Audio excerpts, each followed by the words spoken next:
and no smoke from Team Turtle, interestingly enough. I don't understand the reasoning for this sometimes, because throughout this entire qualifier, it's like 5v5 smoke, get out to get your wards. Why have Team Turtle not smoked? Maybe they just feel like their level 1 team fight isn't quite as strong as G2IG's. You know, you're going up against an Enchantress, a Weaver, a Plasma Field. I don't think he's put a point in Cinderbrew just yet, but I'm expecting that from JT to come through. And you're just going up against like a Willow, not that strong, OD, not that strong, AM, really not strong, level 1. And you're not wanting to put a point into Blink level 1 either. So they're just playing around these cliffs, right? Constantly moving, making sure that if there's a smoke that does break, they're going to be able to back off. Right, what's this AM got? Mana Thirst. Oh, yes. And now they go for their smoke. So this is another one of those things where you can just wait it out as well, right? And then know that you've got a little bit of that extra, perhaps vision advantage. Somnus looks like if he does move forward, it's going to pop the smoke for JT. JT doesn't want to take that extra step. Although, Yang taking a ton of damage in a 1v4 where he's just been surrounded and killed. G2IG, kick it off with a kill on that Centaur. That's huge, actually. Like, I know First Blood means it's good. It's not the be-all and end-all. But First Blood in this lane, even if it's only, 25 XP that Xnova and Monet get from that, it's still a little bit of a lead that you're going to have going up against this Centaur who doesn't have any armor purchased up. He's going straight into those braces. So Xnova didn't go the Blightstone, but if Monet is able to hit up onto that level 2, Yang is really going to be in danger. Like you said, that race to level 2, and also the little bit of extra money going to Baboka, right? Getting faster into the boots. Always nice to have on that position for Tiny to kind of accelerate you towards the Blink Dagger that little bit quicker. I'm busy over here reading tooltips, Danog. You know, Anti-Mage, not the hero that we've seen. He's going to come out and play here with Mana Thirst, increasing attack damage when an enemy hero's mana falls below 60%. And if enemy's mana falls below 15%, Anti-Mage gains the maximum amount of damage as well as vision and true sight of that hero. There's a lot of words there. That feels pretty good, but it does, it's linked with the Mana Void, right? I don't think you actually get it base, so you're not going to have it for the laning stage, which I think would make AM a much, much more usable pick, because then, you just can't have it like, you can't pick any sort of hero that needs to use mana to be able to get last hits if that's the case, right? Like, if you're falling below 60% mana, that's still, pretty high mana, and if you're falling just below that, it's like, well, okay, you're going to lose out on trades by 20 damage now. It feels kind of insane. That's within a 2,500 range. I was like, is it global? It's like Bloodseeker Thirst? No, it's basically within a lane's reach of you. So far, just zapping away at JT's Brewmaster down there. He's got himself his first bracer, but he's getting dragged back into this challenge. AM, blood grenade, trying to Cinderbrew and clap himself away with the help of the Avalanche. They turn onto Picho here, and it's Bane, he's dead. 2 kills in this early portion of the game for G2IG, and Chalice is just being harassed out of lane by Baboka's Tiny.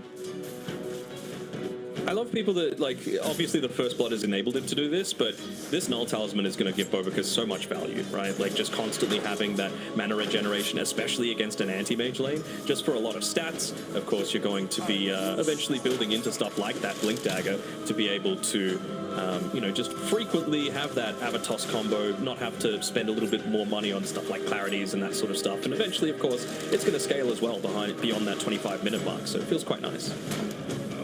Cool pick up with that First Blood money. Gets handed his allowance, immediately invests it.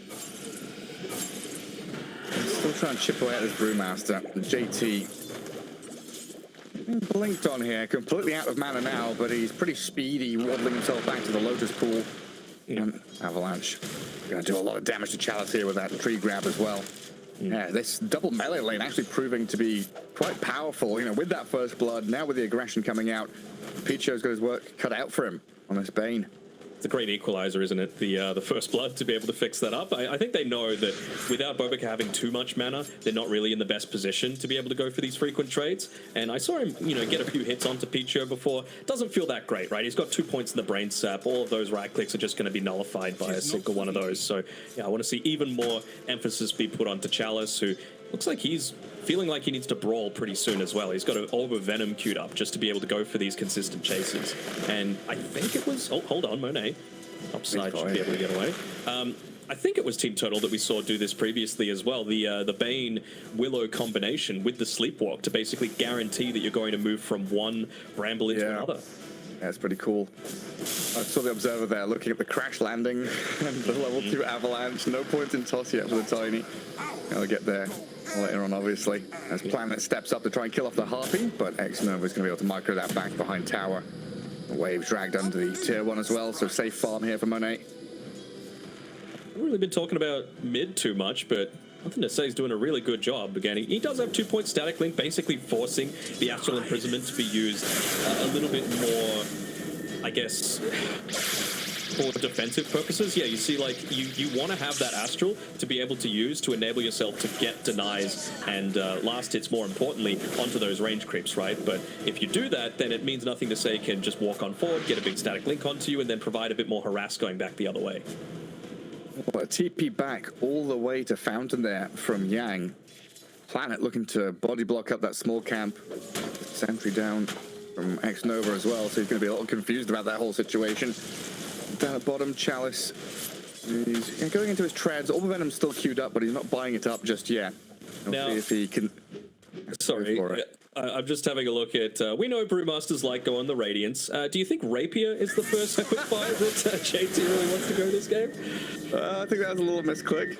Just a little misclick. Maybe he just typed in RA in his search bar, you know, and that's what came up. Let's click the first thing. I don't know how he's done that. Just looking for another relic item. And quick Shadow Realm out of the Willow. Get out of that Impetus shot. And the Enchantress. I mean, coming up to 6 minutes, thinking about what we were saying in the draft, Team Turtle have put a lot of emphasis into helping Somnus in that mid lane. But currently, they're kind of embroiled in these side lane shenanigans where Bane has to stay down here. So it's just the one support to move mid. Planet goes across on that Dark Willow to try and secure the rune. But X-Nova's Enchantress is up top guarding the top rune. And it's going to be an Arcane that the Razor can pick up. Yeah. I really like this as well. You know, we mentioned in the draft that this isn't really the style that G2IG like to play around too much, right? It's much more about enabling the side lanes a little bit more, leaving nothing to say on a bit of an island for himself, who he does have quite low mana right now. So I was thinking, are you in a position to be able to go for that Sanity's Eclipse? But Somnus, he didn't have too much mana himself. He's hit up onto his level 6 prior to the Razor, but he's suffering a little bit, at least, in terms of his net worth. Looking to see if there's any stacks, but maybe it's going to be a full-on move around to contest the Wisdom Rune even? Look at this move from Razor. Look at him go. They're sprinting all the way across the map. 7 minutes coming up in 10 seconds, and probably going to get a kill on Yang as well. So many victories here from G2IG. Planet has come in with Somnus, though, to battle around the Wisdom Rune. Impetus shot to the Centaur stomp. Wisdom Rune denied by X-Nova. Nothing to say he's going to die here to Somnus, but not before they've claimed 2 lives, denied the Wisdom Rune. As X-Nova, he's trying to slip away here with the TP scroll ready, but Somnus, quick on his tail, coming around the tree line, has to apple, does get stomped up, and the damage from the Centaur is pretty freaking incredible. Finally, it expires, and X-Nova will TP out, but Somnus, it felt like he should have had a freebie there and gets turned around on by that little Enchantress. Yeah, the raindrops really helping there, right? Just nullifying a lot of the damage coming through from the Astral Imprisonment. I really like that rotation through from Somnus. Obviously, he needed to be able to try and protect the Wisdom Rune. Didn't pay off, and we know how important those ultimate timings are for both of these supports. Picho, he's still having a pretty fine time, right? Level 4 3/4. Only just hitting up onto almost level 4 right now on Planet, though, and I mean, he is the one that you need to be making a lot of plays around him and the Centaur, right? Their level 6s are going to be so vital for Team Turtle to get out on the map and make anything happen. Not exactly the strongest tower pushes on any of their heroes either. And they're just going to get run out in this top lane now. Planet level 4, Observer Ward basically placed on his head as a Warpine Raider and Enchantress comes across. He's into tier 1. Should have a D-Ward on that Obs, or Planet's probably going to die before he gets a chance to do it. The Boker's arrived with a Razor. Surround them and kill them. And just the fact that they made that movement when Monet is just hitting into the tower, you've got the Siege Creep wave alive, and of course X-Nova just able to convert one of those melee creeps and let that tank up a lot of the damage. This is... IG are on point. They are feeling themselves today, and I like this. I like this start to the draft. I feel like they've countered exactly what Team Turtle were trying to do to them with their own version of it. Just something that's a little bit more early game oriented. Yeah, going up against the Grim Reaper, you've got your invisibility cloak on, trying to hide away from him. So far, it's working out. 5-1 with a 2k lead, farming an enemy triangle already. And Chatras just sets up base camp here with Baboka. And now pivot into mid. Now you've cleared out top, plenty of space there for the Weaver to farm through. Now your two supports can kind of rotate and roam around where they so desire. And it feels like JT's Brewmaster, he's been left alone for a little bit here against an AM and a Bane. And yes, you are free farming on the Anti-Mage, but the Brewmaster is top of the net worth right now. He's feeling pretty good as he works his way towards the rapier. First item. I mean, it's all about the value for him, right? He even, purchased up a Wraith Band for himself, realizing that, he's going to need that a little bit more just for more easy trading in this lane. Might actually be looking to go for another kill here. Well, there's sounds his Eclipse dropped on them with the Astral and the damage out of the OD. Flaring out X-Nova, turning onto the Baboka, Somnus dishing it out, but he's got a Primal Split and a Monet Weaver arriving on the scene of the crime to kill the OD off now. Turn onto Planet with a Shadow on TP though. Away she goes back to safety. There's nothing to say. Looks over Chalice's Anti-Mage, who has now nothing to do but migrate away from that bottom lane. The refugee from his own land having to head up the top. Dire's top tower. I think IG are going to be pretty happy with that, right? Like, you lose two supports, sure. There was a kill that Somnus was able to get on Bobica, sure.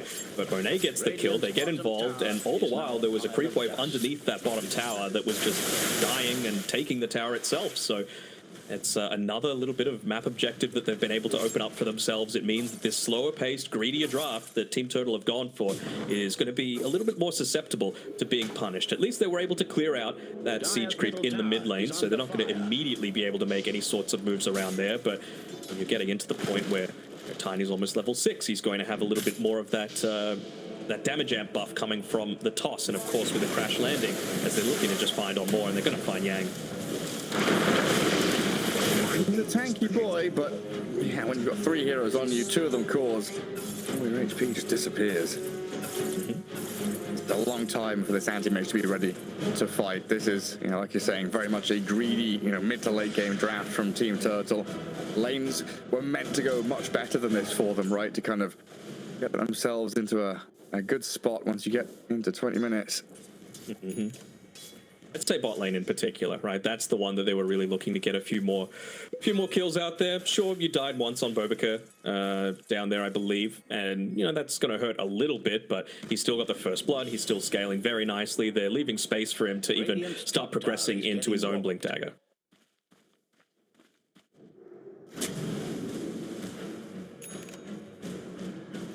Get some defensive wards down here from Bane. Yeah, he knows that the aggression is, just going to keep coming. Basically, the only thing they're holding out for is, I don't know, okay, he's finally switching to Radiance instead, and he'll be able to get away with a Stampede this time, I think. They're chasing him. Tower. The swarm's on him. It's a lot of damage from this Weaver. And another Shikuchi forward's going to net them the kill. Yang dead yet again. Very clever by X-Nova. He's just using his illusion rune to be able to, get a little bit of vision up there, steal away some of this experience that Chalice is going for. You're trying to farm your Battle Fury Anti-Mage. Oh, well, what if I delay that by a couple of minutes? Been taking away the Kobold as well. Oh, We don't even need a siege creep. We're just able to hit into these towers with our boys, and there we go, the skeletons coming through. Yep, they're rallying up and looking to try and take away even more of this map. Look at Baboka's positioning here. They'll see that Dark Willow launch a projectile out. Not able to get on top of her, but good idea there from Baboka as they actually smoke up with the 3 of them now. Charge down towards this bottom lane. Yang, so Yang's got Blink, but like, who is Yang playing with right now? Just the Willow? Willow, yeah, that's it. That's all you can look to play with. Maybe if they do try and counter-initiate. That's the thing, though. The downside of losing all of your Tier 1 towers is that your team can't exactly quickly join in if IG look to respond to whatever you're doing, right? If in any Tier 1 tower was up, then I feel like they would have had that potential. Go for it, Pichu. 30 seconds. While he's doing that, they're making plays elsewhere on the map, just trying to find with Yang, Planet, and Somnus, making this rotation through its... Dragonlance, 1 raindrop charge. Oh, and the Shikuchi.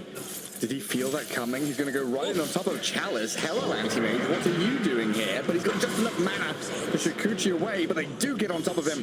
Monet dead, thanks to Somnus with that Sanity's Eclipse. Meanwhile, Bane.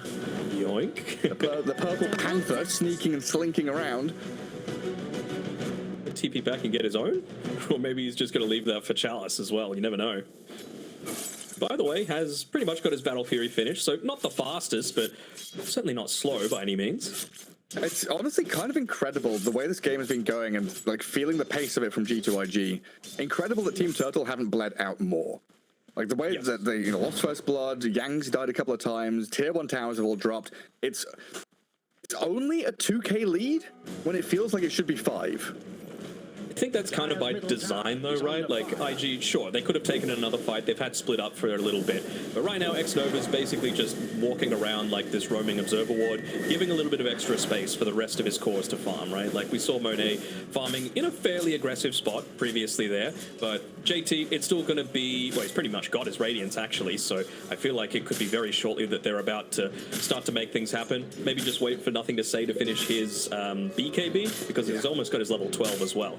So I feel like that's the time for everything to start popping off here as X-Nova, again, roaming ward, just protecting the the bounty rune, just giving Nothing to Say every little bit of efficiency that he needs so that they're not missing this big timing that they have. Yeah, it should be a really nice confluence of timings, right? Deso Weaver, BKB Razor, Radiance Brewmaster, Blink Tiny. Dagger Tiny. You got all 4 of them lined up like perfectly. Now, something we've been talking about, the big difference between your top teams and your contenders very often is that synchronization of timings, making sure that you're all on the same page, kind of ready strategy-wise to play together when you need to. It's all fair and good having, one player have an excellent time and get a very fast BKB, but if they're the ones, rushing in and your other players, your other heroes don't have their first item ready, you're just not going to be winning these fights. It's just so understated. They're looking to try and find more, right? But Planet actually making a movement of their own. Queuing the Hand of Midas. Ooh. Alright, that's the way this game is going. Yeah. They looked to try and find out Monet as well on this top side, but they weren't successful in finding him. He was very conservative, playing around that rune. And there we go. They've got these big timings and a haste rune on the Razor as well. Let's stop. They got it with the grip into the Provoker. Maybe saving the day, turning back on the Picho and Chalice as the Stampede will get them a bit of distance now. They've got the turn and run and hide. The money in from that Tiny is Chalice barely surviving with that TP home. And they do spend Stampede and Grip and Bedlam, but G2IG spending the split and time lapse as well. A bit of back and forth there, and pretty much exactly what we said, right? Everything gets used, one hero dies. Yeah, and I feel like Team Turtle should be very happy with that exchange, right? To only lose a Bane. Yes, you use a decent amount of stuff yourself, but I guess the fact that they didn't use the BKB on the Razor also leaves you feeling like, okay, well, at least we've still got this. We've still got the potential to be able to make plays. I mean, it's a support Tiny, right? All he needs is mana. And we were talking about the fact that he's got the Null Talisman. He's got the Royal Jelly as well, which is also just going to provide him with a little bit of that constant mana regeneration around the map. So that's really what I'm expecting to see. Just more groups up around Bobica, try and make plays with him. X-Nova, now it's his turn. He made a lot of the space previously, being that roaming ward, letting 3 heroes get into their items without losing anyone other than Monet that one time. If he can get into an Eternal Shroud, once again, it'll swing back the other way, right? X-Nova will once again be that ward. It'll be incredibly hard to kill him.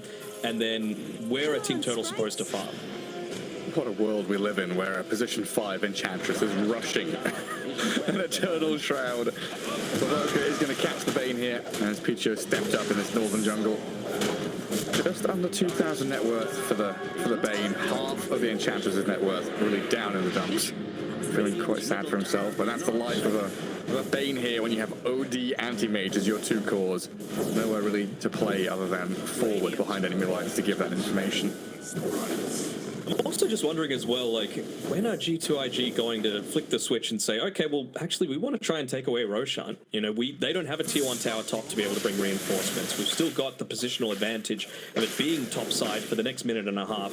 And we've got a Weaver with Swarm and Desolator. Like, that is a lot of damage potential into Roche, especially after they just picked off a hero and Willow was forced to TP back to base. But it seems like they just want to get into their next item first, feeling like, you know what, we've got the strength to be able to take fights now, but it's going to be on our terms as they're probably going to find Icho once again. Yeah. Well, the Terrorize. Fears them up. Oh, they saved the Bane. Mid-air fear. Very nice. Keep the Bane alive. Let him get that passive income. Get him to 3K net worth, boys. Now, Daniel, when do we have this conversation about AM? Because it's a good anti-mage game, right? Yeah. It's a really good anti-mage game, just to be able to break away from a lot of this stuff. I do feel like he needs that that BKB for himself, though, right? Like, everything that he's building right now is just to enable himself to farm, and of course a little bit of that, you know, blink in, pop the Manta, burst damage potential with the Mana Void. Remember, he's still got that Mana Thirst as well that he's looking to play around with, so it's not much, but it's a little bit of synergy together with the Astral Imprisonment, right? The Mana Steal that they're able to do every single time that's being popped on the OD, so I'm interested to see when he feels like he's got the capability of joining. And I feel like Manta is just going to put a little bit of extra pressure onto G2IG to maybe respond to some split push action that he might be looking to make for his own. But in terms of like, okay, I actually want to take a fight, that's going to wait until his next item after that. I didn't know. He really is like in my head the Pink Panther slinking around. I've got the music playing in my head. And Chalice doing a similar thing up here, like kind of Benny Hill music for him. It's just, you know, sneaking and running, trying to hide in the trees. They are making G2IG really sweat and work for this network lead.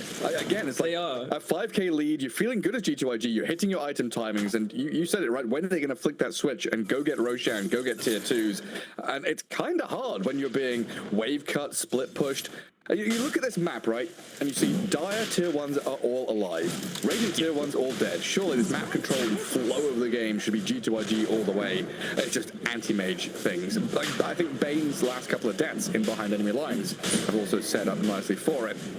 Here we go. It's a slow Roshan, but they are going to take it, and this should give G2IG a good, firm grasp on the game now. I mean, he was playing what I was talking about with the X-Nova role, right? Like, just roaming ward. That's all you need to be. Try and live for as long as possible. Give as much information as you can. Because despite the fact that, you know, there were those 3 towers down, they were, you know, a little bit behind in net worth on every single one of their cores. The net worth lead wasn't increasing for G2IG, right? It was basically staying the same. And yeah, they finally take the Roshan. It took a while for them to be able to do it, but they get it at the end of the day. And remember, this is with them taking 3 towers. So basically, it feels like that entire net worth lead is all in towers, right? If Team Turtle are able to keep this the same, and well, I mean, now you've even got like a Hurricane Pike for Somnus, so even more potential to be able to play against someone like a Razor or a Weaver in a lot of these engagements.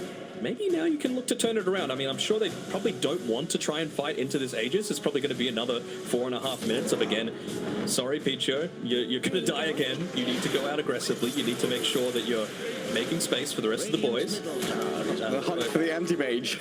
Trying to catch him, send Chalice away from his top lane as he's been a little pest. To me, the most impressive thing that Chalice is doing is that he's doing this sort of stuff while also farming at the same time, right? Like JT, we might have found him, by the way.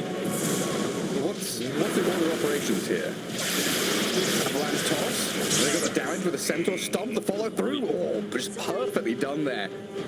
G2IG catch the AM finally, grab him by the scruff of the neck and drag him out as down the bottom Picho. He's got a nightmare up this Weaver. Grip him up. Monet looks like he's dead once at least. Then there's no more stuns, so they've got to leave. Cannot stick around. I mean, they're pushing 2 towers at that same time, right? Mid and top are both being addressed. So, you know, you give up the Aegis, doesn't feel that great, but you lose your core, you're getting the glyph popped, you're having 2 towers potentially pushed into, even nothing to say holding off from straight up nuking the wave so that tower multi-shot wasn't going to be taking it out. Yeah, and I guess thinking about the net worth, like this could still go both ways, couldn't it, Gary? oh, for sure. Yeah, I mean, thinking about the net worth difference, it kind of feels, or a couple of minutes ago when it was that 3K, it felt like the difference was just the Centaur deficit rather than a G2IG lead. Yang is still trying to kind of recover and has done in the last couple of minutes to get himself to around 10K. G2IG, they're eyeing up this top lane again. Baboka with nothing to say on that right-hand side, thinking about their entry, but not wanting to dive tier 2. Let's farm through the Ancients here, with JT, of course, having this Radiance Aghanim Scepter, the Aghanim Shard queued up next, and he's got the little buddy, the little friend, the pet to roam around, push waves, cause be a bit of a nuisance, you know, we've seen this previously from him. Yeah, and he's so understanding of what exactly needs to be done at every stage of the game, right? Teamfight about to break out, use the Storm Panda. Or if you just need to scout people out, need to shove lanes, Fire Panda. Need to hit towers, use the Earth Panda. But right now they feel like they've got the capability to fight.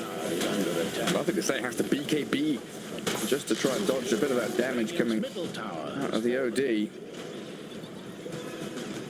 It's like they do feel like they really need that BKB to be able to play around with as well. Otherwise, they could have just rotated up top, maybe force another glyph out of them. You've got to be very careful in this day and age to pop that second glyph right after a tier 2 tower has gone down, because that gives you no high ground threat. And you know that it's not exactly the worst draft that they have to be able to go high ground themselves. You know, we mentioned the Aghanim Scepter on the Brew, right? You can just use that Earth Panda to be able to do it. What are we chuckling about, Gary?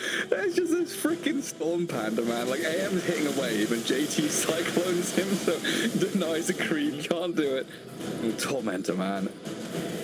A little close there for Planet. It's all good, all good. Bane gets the Aghanim Shard as this little Storm Bruling is scouting and cycloning people mid-farm.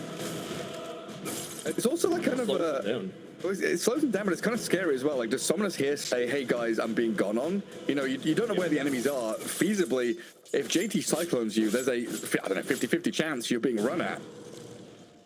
Yeah, and I wonder, like, you got to make a decision as well on Team Turtle, right? Do you go for a play of your own, like they are right now with this smoke, or do you just put Picho behind Somnus, have him there as like that backup, that save, if he does indeed get initiated onto? As I can actually find Bobica here. Poor Tiny, away in time. All out in the open. He wasn't expecting all four there. You know, you see the anti-mage, you think he's probably alone. I can stand and fight against him. And backed up by the rest of the crew.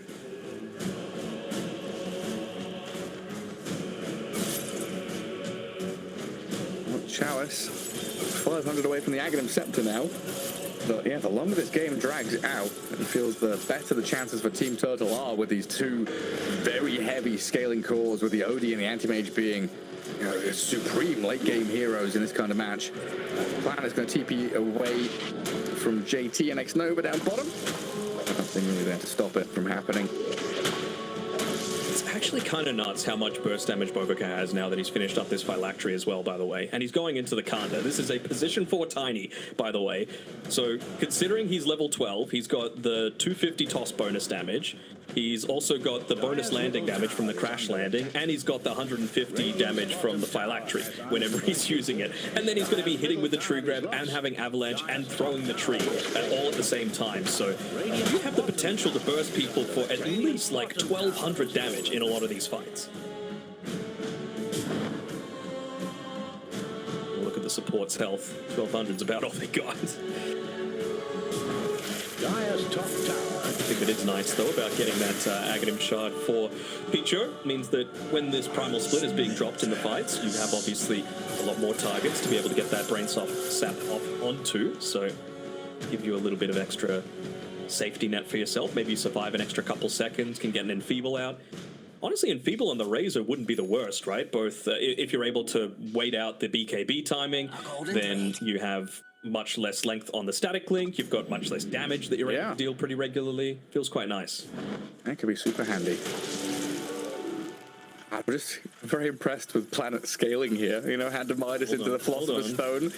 Might get caught out though with a Storm Panda on his tail. Chalice being safe on that left side. Does blink away. Avalanche toss combo going to kill off Planet as the static link will come out. Stampede, but into the Cyclone of JT. They've got blink here on the AM just to get back into base though, so not a massive deal for Chalice to get away safely. A lot of damage gathered up by nothing to say there though, so maybe a Bit of a push on this tier 2 to finish it off. Positioning by Planet though, right? He read the fact that, you know what, they're in the lead, they've got this advantage, they've got all their item timings, we haven't yet. And it's around the 28-minute mark where they're going to be trying to steal away a Wisdom Rune. So may as well just look to play behind my anti-mage, and that ended up being what saved Chalice there. Didn't even get the other Wisdom Rune in exchange, right? Oh, Yang. Where are you off to? A little Storm Panda, not fast enough to get there.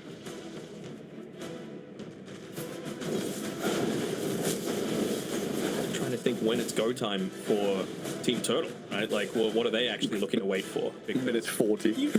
Minute 40. It feels that way, honestly. Like, do they have even some tier 3 items for themselves? Okay, they've been able to pick up 4 of them. This feels like a turbo game that's kind of been slowed down. Everyone is buying carry items. Everyone is scaling. Everyone is being given a lot of room, except for the Bane. Except for the Bane. Poor Bane. Down on the bottom. There's always one that kind of has to be there. You're like, hey. Oh, I'll buy a Glimmer Cape, I guess. I'll buy the Sentries. Yeah. Some D-wards, chop chop. That's the job. What is that? A minute 30 until Roshan's back up. It could be up right now, though, so team's going to be vying for control around the pit pretty shortly. It's about to turn daytime as well. The bottom right corner going to be a pretty marked war zone, as we do get a smoke out of Team Turtle coinciding with this. They de-warded. Bottom lane's really pushed in, though, so I feel like this might be given away. You know, if no one's defending that bottom lane, it's for a reason. It's because they're going for something, and they instantly go for a smoke on G2IG because of it. Maybe just sticking X-Nova in this lane maybe is a little bit of bait, knowing how hard it is to be able to kill him. Oh, the BKB straight up. Picho, 3 hits and he's dead. In comes the Tiny, sent skyward, but a toss around the Centaur. The OD, some tremendous damage. Slays Baboka as these impetus shots being launched out. Rainbow damage onto Somnus and Yang, backing themselves away. We've had the Tiny for the Bane trade, the buyback on Bane now, but it looks like JT's just going to cyclone the OD and run away with the rest of his team. Now 30 seconds until Roshan. Yeah. JT still hadn't altered, though. That's the big thing, right? They've maintained this. They wanted to not give away too much of their team fight before a potential Roshan. Like you said, it's going to be 15 seconds until it's up, so maybe they could use this timing where you don't have BKB on Monet to be able to go into it. Now you just feel a lot more vulnerable in a lot of these engagements. They're going to be praying that Roshan comes up very shortly, as actually X-Nova may have gone a little too far forward. Yang is in. He got the Nature's on. He is very tanky with a lot of healing. I mean, 1 hit from the OD is quite a bit of damage, but with the Untouchable, he can't keep that going. Yang's going to break the swarm off of him. Has nothing to say. Steps up here, and in the back line, JT has split. Trying to contend with the little Bruling. And doing quite a bit of damage onto them. The Brulings are dropping low, but Yang, he's dying inside the pit, trying to TP out. And it looks like he's successfully back in the fountain while they've got the grip on the Brewmaster here. Chalice trying to go to work on him. No mana left. The Mana Void will clear him out. Somers will die. Traded out for the kill on nothing to say, while Monet is still alive, fighting in with the Baboka arriving onto Planet's Dark Willow to take her down. Chalice is now trying to fight basically 1 versus the world. Monet's running back with no mana remaining, backed up by Baboka and X-Nova, and a 3v3 still here around the Roche pit, available for Team Turtle to maybe make their move again. Maybe. I mean, Chalice has got the Aghanim Scepter, right? So he can just toss those Blink fragments out on the front line, keep burning Monet's mana. I think that was the big thing, right? He didn't have that BKB. He couldn't truly commit into the team fight along with the rest of the boys, and it just meant that they were able to get a little bit too much damage out on Somnus. He was really dishing it out, doing 4.5k in that fight, the most of anyone, and it just shows how quickly they were able to actually melt down JT's Brewmaster. He isn't quite yet into that level 20 talent. I assume he's going to go the Brewling's health as well.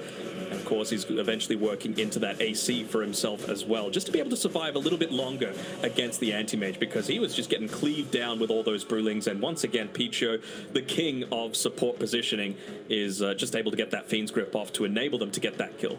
Yeah, and Somnus with that Aghanim Scepter as well, just staying alive that little bit longer thanks to this this kind of tanky barrier that comes out of the Essence Flux now. Yeah, holding that high ground, using the terrain to their advantage, Team Turtle, getting up to that Twin Gate spot and just launching Hellfire down on their opponents. still, you know, you kill the OD, you lose your Razor and your Brew, bit of back and forth still, but this game being dragged out longer and longer.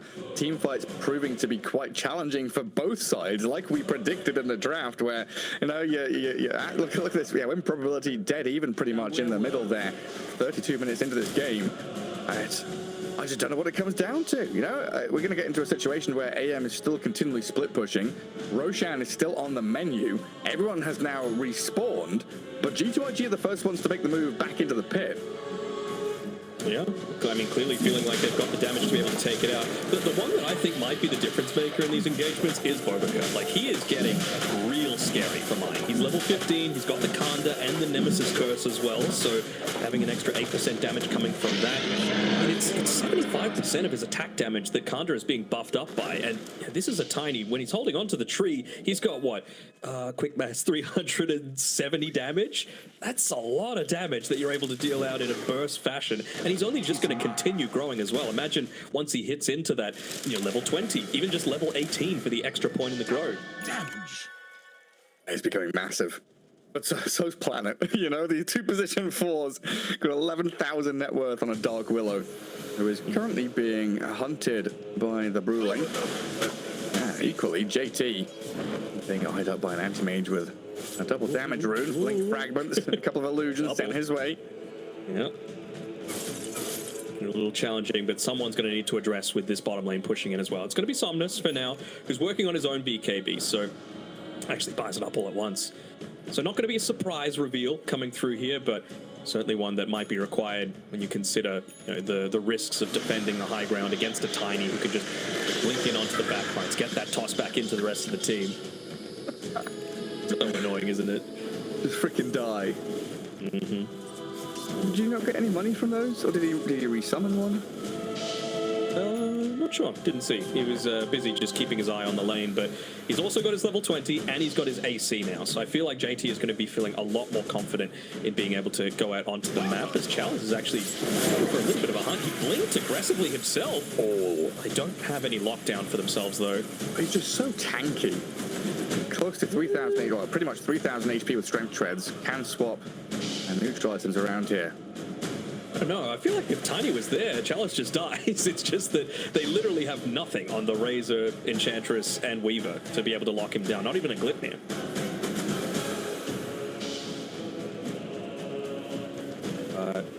Not going to be able to move around that Wisdom Rune at the 35-minute mark. They could be under a little bit of danger of losing this bottom tower, especially as they go for the Tormentor for themselves.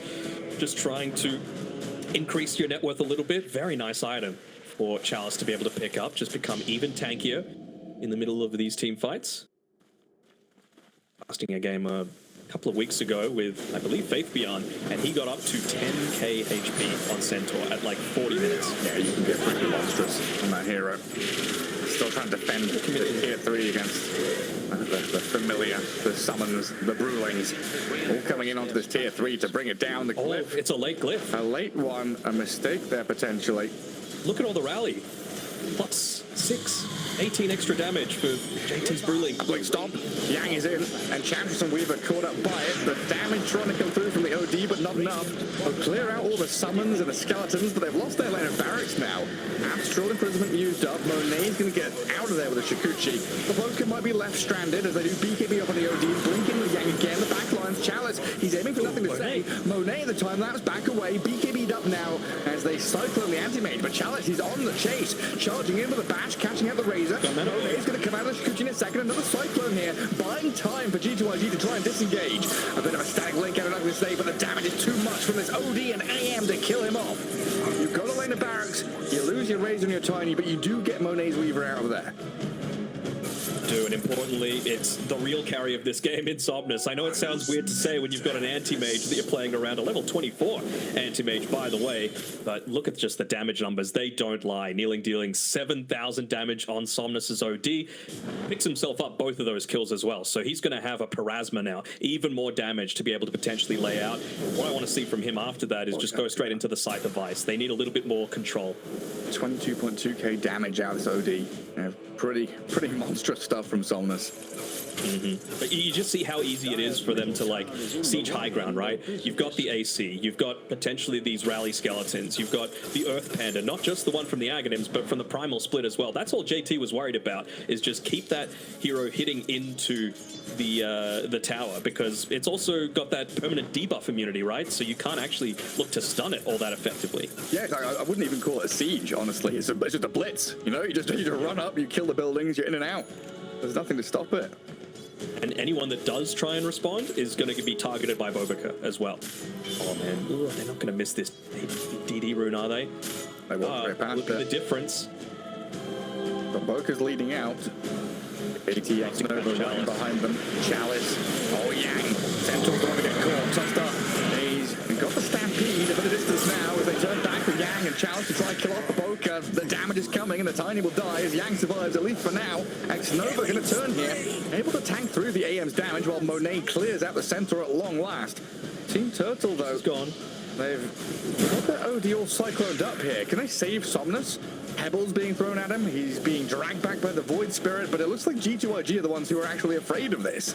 Both teams were scared there to fight. This is what I was talking about at the draft, right? It's just like you're wanting to bait out all of these spells. Hopefully you can, like, one bad BKB usage can honestly turn around these team fights. Even potentially that double damage rune, right? Could that have influenced things? Could they have been able to blow up Yang before he's able to get too far away with the Stampede, and while they've got their own BKB still running, actually turn in onto this OD, this anti-mage? Even just the fact that they found out the Centaur instead of the anti-mage first is such a big deal. Oh, mind breaker for Chalice. That's not too bad. Level 25 anti-mage. He's currently holding his Vampire Fangs, a tier 2 neutral item. Is it life steal and vision? For the night vision. Yeah. To see when people are coming. A minute or so. So you can blink away or throw a fragment on them. Very clever.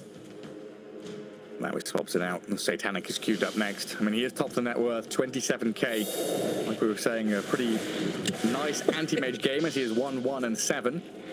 Bro, he sent it back and he's instantly bringing it back to himself on the courier. I think he realizes that it's still nighttime. Yeah. Well, by the time it gets there, maybe only useful for another 10 or so seconds. It's not like he needs the bag space.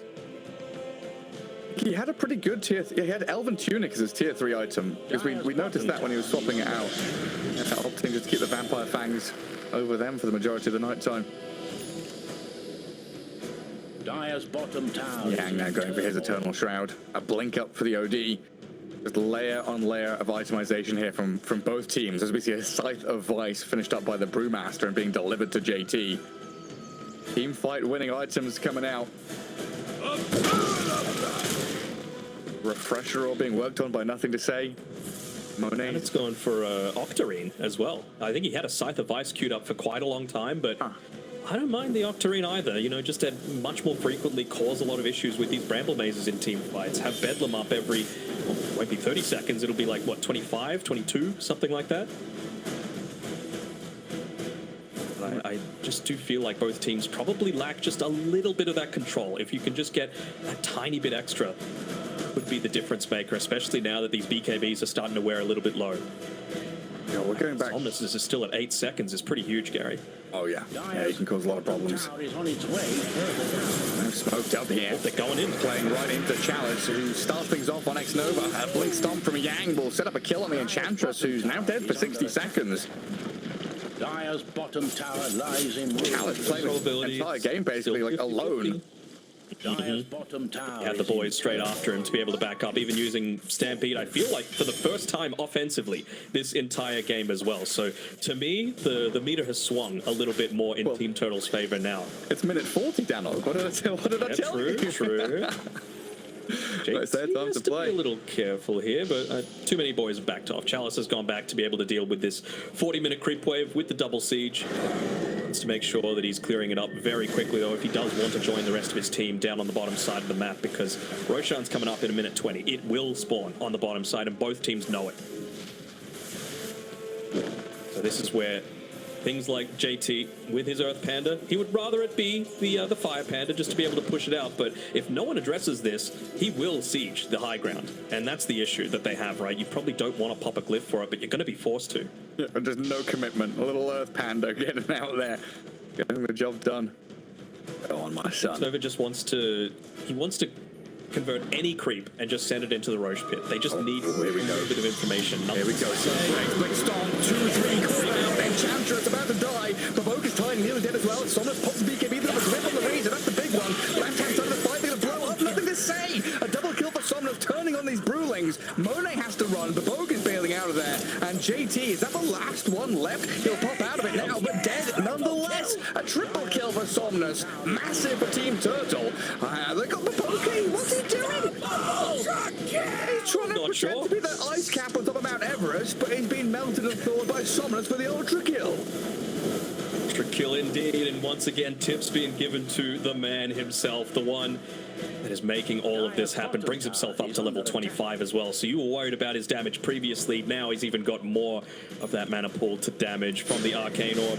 And also, JT, he brought his Brewling back, so it's not like they were able to even make something happen around that top lane of Rax. They weren't able to push into it all that aggressively. Really nice initiation again onto the Enchantress, right? It's all just about finding that quick burst onto it before you're able to get too many stacks of that Eternal Shroud building up. Yang having 39 minutes of pain and suffering, and now, 42 minutes into the game, makes that massive jump with a 3-man stomp. Beautifully done. Dire structures are fortified. Chalmers now straight back into split pushing. Map control, the name of the game now, as they've got Aegis in the hands of the OD with a refresher shard. Needle has swung, Gary. Look at that win probability. It has been sitting, 50-50, slightly favored towards G2IG for the majority of the game, but it's up to like 74-75%. Crazy. You can do if you just don't get punished effectively enough. They did a really good job once again to clear out all the tier 1 towers really early on. They got into those key items for themselves, but it just felt like there wasn't that solid progression after that. I feel like they had the recipe for it, but it just didn't all come together. That's this age-old anti-mage problem, right? You've killed him once, yeah, but you didn't really stop him from farming, weren't able to stop him effectively when he was split pushing. Tiny, your only real catch and kill hero there. A severe lack of disable coming out of G2IG has made this the perfect anti-mage game. We saw it coming at the end of the draft. We knew what was going to happen with these scrappy back and forth fights, and the clock that G2IG are kind of on here. Once we have another 10 minutes of this game, it feels like a foregone conclusion basically with this OD and anti-mage. Swinging points potentially, these kind of sides of vice coming up for G2IG, that additional layer of lockdown so you can actually unload Monet's damage. Monet has had a good game, I want to say. 7-1-2. He's itemized nicely. He's up there in terms of net worth. But in team fights, he hasn't felt like a hero that's, nothing to say as well. Both of these ranged cores have really struggled to stick on the AM, to find the OD, because they've got Blink, they've got Hurricane Pike, they've got Stampede. Yes, and when's the last time they actually found an initiation rod to anyone but Yang, I think, is the other thing that's also a factor, right? He is by far the tankiest person on that team, even just holding onto a rattle cage, right? Not even just for the armor, but for a little bit of slow that you're able to dish out. You set up the team fight a little easier for the rest of the team, and then just auras on auras on auras on tankiness, even with the double-edged shard as well, right? To be able to give himself that little bit of an extra barrier. Somnus, he went and bought himself an Arcane Blink. He's just trying to stack intelligence at this point. The little bit of extra mana and health that you get every time you blink and the lower cooldown, it's nice, but he just knows that he's chunking down a lot of these heroes. Incredible this game. It does feel like G2IG, as you would be, are a little bit rattled, right? Like Bobika, he's got an Assault Cuirass built queued up for himself. JT's already got one. There's no need for you to be able to go into this next. They just need another way to be able to, find more reliable initiation. Maybe it's an Aghanim Scepter for the Tiny, right? Maybe you need to play around a little bit more. Monet, he's dead. No, he's not. Time-lapse BKB will get him out. I thought the Centaur was coming faster, but Monet has managed. Oh, hang on. The hits out of the shard. Oh, no. They've griefed him. The shard has griefed the Weaver. Gives away his position. Still going to try and get away from this, but Charles and Yang are on his tail. Sarked up, stunned and killed, and Monet's dead. 100 seconds, but with buyback available, all under that Planet Observer ward. Just having a look at the vision that G2IG have to play around with right now. Map is dark. And dark is an understatement. You know, they've just been able to take control of this entire side. There's nowhere that he can go, and perhaps just going a little bit too far forward underneath a pretty obvious cliff. I'm sorry, we've Agam shot. I didn't mean to flame you. It was the observed ward. If they do blink in with a tiny toss back onto Somnus, the OD core, he's tanky with that barrier up, and he does have the Aegis, of course, with a second life here. Nothing to say, though. Oh, just dying to the anti-mage as he tries to stand his ground, and now Somnus blinks away. High ground push halted, at least for now, but a new wave is arriving with the Roshan's banner. They're all glyphed up and making their way towards the barracks. And G2IG, now 5 alive, buybacks ready on Tiny and Enchantress. It feels like they've got to make a move here. They're glyphing up and buying a little bit of time for themselves. Where is Baboka? He's in that top tree line, trying to find his angle, but Yang's the one to make the first move onto Nova. The BKB. Blowing up the Enchantress, she's dead. With buyback, can return to the fight. Baboka still smoked up and looking for his angle of entry here, but Chalice is so strong, stands there, punches a couple of times, then blinks away. Loses his courier in the foray, but an anti-mage cyclone. But then what? He's got 3,000 HP. His match resistance is like, I don't know, 70% or something through the roof. This tanky hero is just so difficult to contend with. I was thinking maybe they could, you know, once again blink Avatos back into the base, into probably Brewmaster stun. He still had the primal split going at that time. He's got a Scythe of Vice as well on JT, so I feel like they've got the potential to be able to lock down Chalice if they find him, but they just didn't want to take that risk. They know that they're one bad team fight from just losing it all.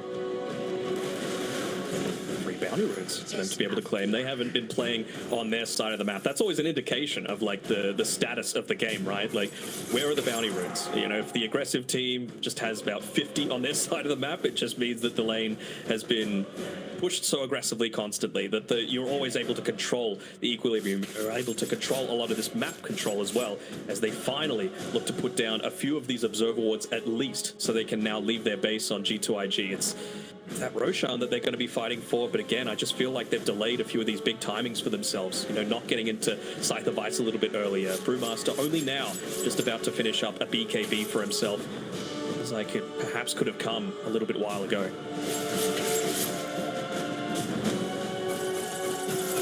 I wonder if Monet's smiling now.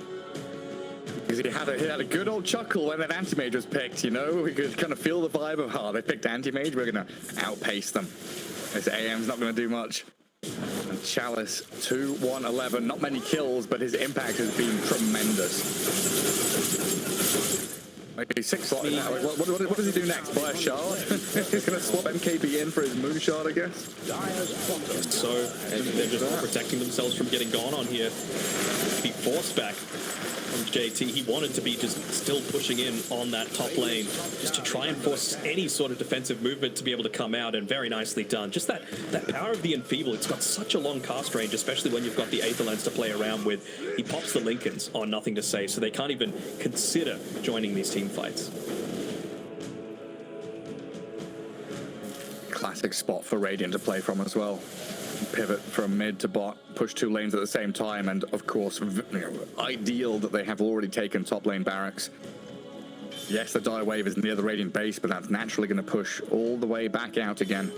And you're defending the lane of barracks that G2IG have already taken. It's just the perfect spot here for Team Turtle to play from, smoke from, and yeah, there's the lot. I was just going to say, the opportunity here for the kind of wraparound into the enemy base. They've drawn the arrow to go in through that top lane and try and get in behind G2IG, because if you can catch some of these heroes like the Weaver who bought back, that's game over. If Monet dies before he can get his BKB off, Throne just dies, and they might just have it here. If they can find him, they can see him. The smoke breaks over Monet. The storm bangs in. The Senator clip drops and damage. It comes in. Monet's dead for 2 minutes time now. The race is going to fall on Team Turtle. I think they've just about bloody done it. G2IG getting slapped around in their own base. Baboka's going to fall here on a double kill with Chalice into GG. 51 minutes. It took them a while, but Team Turtle with a greedy scaling draft absolutely handled G2IG in the long run. They made it work. They made it work in a big way. Somnus is the one that's going to take a lot of the credit, but I think Chalice as well.